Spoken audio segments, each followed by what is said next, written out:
Alright, what's up everybody?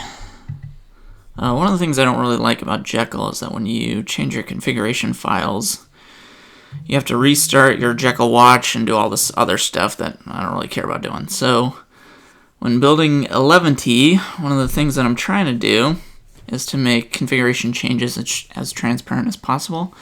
One example of that in an upcoming version of Eleventy, we have some browser sync integration built in with the --serve parameter. So when we run that, you can see it'll run the Eleventy build and boot up your browser sync instance. And we can see it connect here. And one of the things that's built into Eleventy is the option to add a path prefix. So this will control the root subdirectory that your whole entire site lives in. So one of the things you can do now is just change that directory altogether.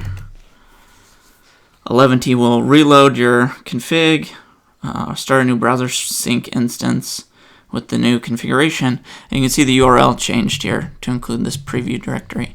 And we can change that to whatever we want, and it will redirect for us. Now you can see test 1. Let's do test 5. Redirected. Now let's change it back to the original. So it really gives us a lot of very quick, very easy configuration to change a lot of things about our HTML content that might have been a lot of manual work before. So the reason I like this is that our current live Nebraska JavaScript Conference website has just a stock preview that we put up before the site is live.